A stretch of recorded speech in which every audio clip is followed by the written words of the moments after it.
Hey everyone! We are working to hit 1,000 subscribers and I need your help to get there. If you enjoy the content and it is your first time here, please hit that subscribe button right now as we proceed. Opening day is still weeks away, but we need to talk about the Toronto Blue Jays lineup right now because what I'm about to predict is going to have some of you absolutely fired up and others thinking I've completely lost my mind. We're talking about a brand new acquisition batting cleanup on opening day. We're talking about a lineup that looks completely different from what we saw in the World Series.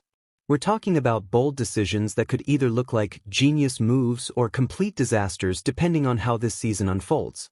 But here's the thing. After the Sanchez trade, after the recent injury updates, after everything we've learned during the early days of spring training, I'm ready to lock in my prediction for what the opening day lineup is going to look like. And trust me, there are some spicy takes in here that are going to generate serious debate. So buckle up, because we're going position by position, spot by spot, building out the exact lineup I think John Schneider is going to write on that card when the Blue Jays take the field against the Oakland Athletics on opening day. Let's start with the most obvious, least controversial pick in this entire lineup. Batting leadoff and serving as the designated hitter, George Springer. This should come as absolutely no surprise to anyone who's followed the Blue Jays over the past few seasons. Springer still has it, or at the very least, he definitely had it last year when he was transitioning to becoming primarily the DH for Toronto. And I think that transition is going to continue and become even more permanent in 2026. The Blue Jays aren't going to mess with success here. Why would they?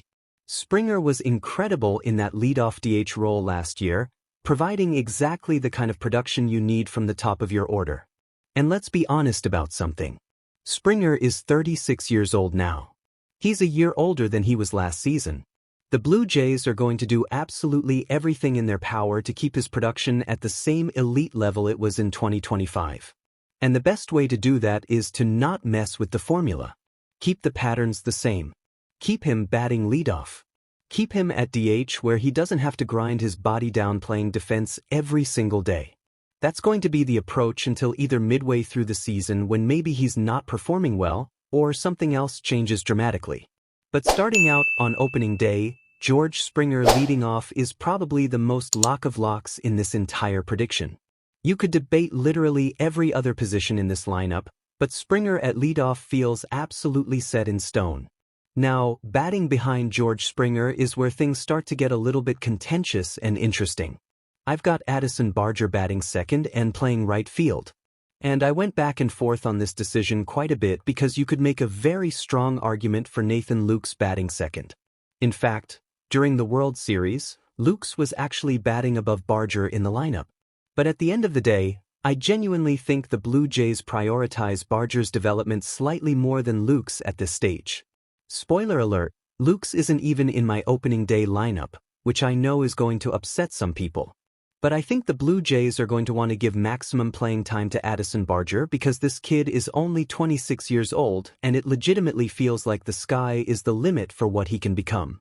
Batting second is definitely high up in the order, there's no question about that. But Barger did bat second a handful of times last year. In fact, he started 24 games in the second spot in the lineup. So there's precedent for this. I think that's exactly where the Blue Jays are going to want to put him moving forward, especially because you get that beautiful righty-lefty split. George Springer being a righty, Addison Barger being a lefty, it creates a nice platoon advantage sandwich at the top of the order that makes it harder for opposing pitchers to settle into a rhythm. I genuinely think Barger's ceiling this year is as high as anyone on this entire roster. The Blue Jays are going to give him every single opportunity in 2026 to prove that he belongs at the top of the order for a contending team. He's got the talent to succeed there. The fact that he's a left-handed hitter certainly helps quite a bit. And I think when this season starts, that's exactly where you're going to see him. Batting third and playing first base, Vladimir Guerrero Jr. Again, this should shock absolutely nobody. George Springer batting leadoff is probably the biggest lock in this entire prediction, but Vladdy batting third feels like a very close number 2. Vladdy was so incredibly strong last year. You paid him to be the meat of your lineup, the guy who drives and runs and does damage when it matters most. Now, I know baseball has evolved over time, Analytics guys will tell you the 2-hole might actually be the most valuable spot in the entire lineup, and there's probably math and numbers to back that up. But maybe I'm old-fashioned. I still think you put your absolute best hitter at 3 and let your 1 or 2 hitters get on base so your 3-hitter can go to town and do damage. That's what's going to happen the majority of the time for the Toronto Blue Jays. Could there be a handful of times where you see Vladimir Guerrero Jr. bat second?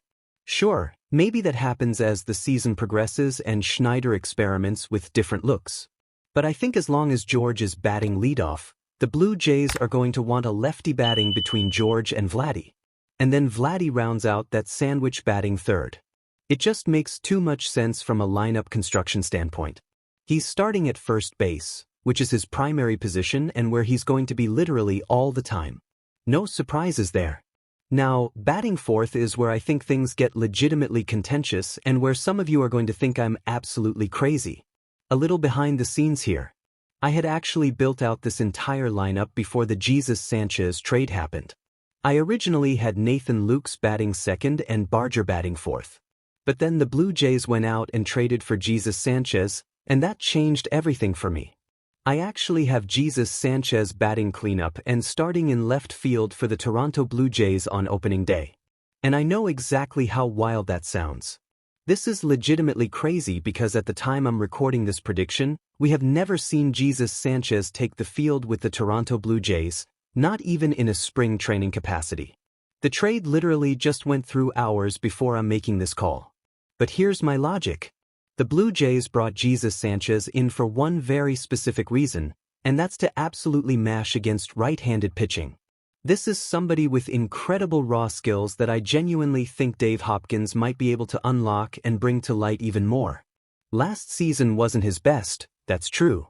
But in 2024, you saw the legitimate power that everyone's been talking about online and on social media. Here's the key factor in this decision. Sanchez has been terrible against left-handed pitching throughout his career, but he's been absolutely incredible against righties. So I took a look at who the Blue Jays are playing on opening day. It's the Athletics, and as of right now, their projected number 1 starter is Luis Severino, who's a right-handed pitcher. That's where this entire decision crystallizes for me. If you brought in Jesus Sanchez specifically to attack right-handed pitching, and you're facing a righty on opening day, then this is literally the perfect time to showcase what you just acquired.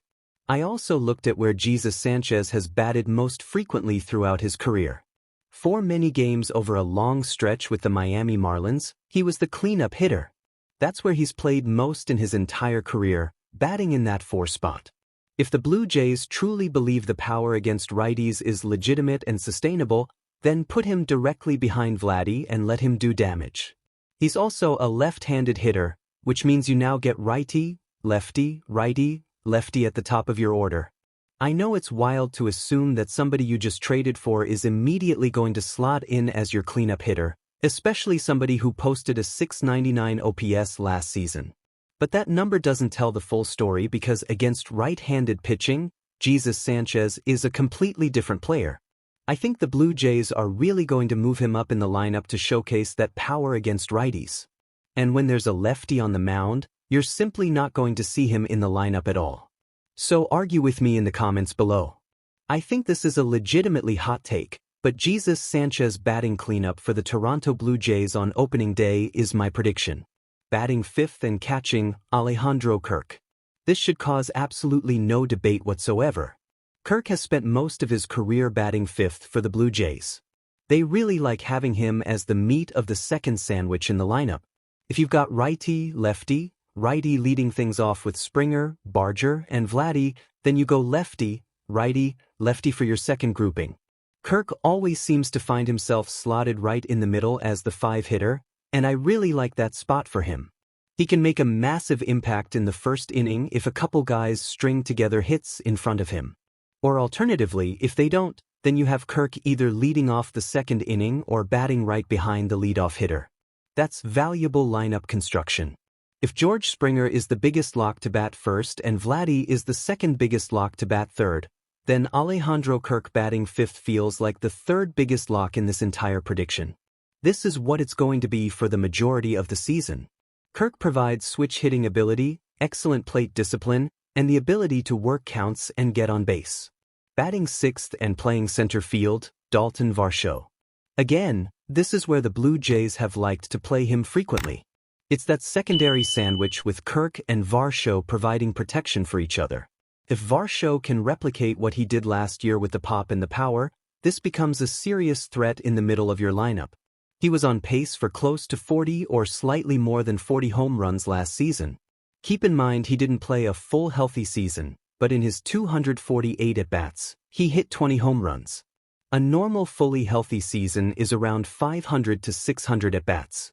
Simple math tells you he was on pace for over 40 bombs, which is an absolutely massive total. That's what we've been waiting for from Dalton Varsho. Can you provide that left-handed pull power consistently? Now, there could be some debate here.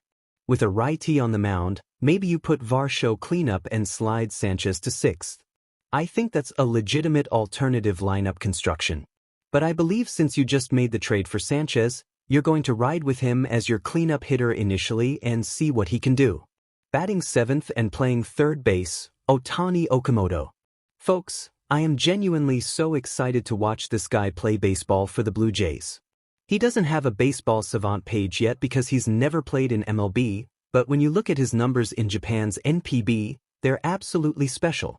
856 OPS in his career in foreign leagues, and 882 OPS specifically in the NPB. This dude is a complete ballplayer. I've really started believing these skills are going to translate to the majors. I know it's never a 1-to-1 ratio, and there are massive life adjustments beyond just baseball. You're uprooting your family, adjusting to new time zones, adapting to different culture. But from a pure baseball standpoint, I think his skills translate beautifully. As time goes on, I actually think you'll see Okamoto move up the lineup, but I have him starting at 7 for opening day. Batting eighth and playing second base, Ernie Clement. What else is new? This is where he lived for a large part of 2025, and I absolutely love him in the 8th spot. Ernie Clement might genuinely be the best 8 hitter in all of Major League Baseball if he consistently bats there.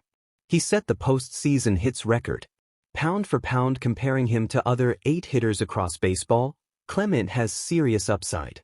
Rounding out the lineup at 9th and playing shortstop, Leo Jimenez.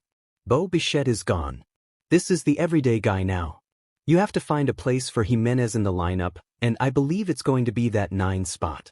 He's the one player I'll admit is a bit of a hole offensively, but his defense grades out in the 97th percentile. You live with the offensive limitations for that glove. He's going to be in the lineup every single day because the Blue Jays have committed to him as their shortstop. So there you have it. My complete opening day lineup prediction. If this is what takes the field, I think this lineup can score serious runs and win a lot of baseball games. Drop your thoughts in the comments. Smash that like button. Subscribe for more Blue Jays content.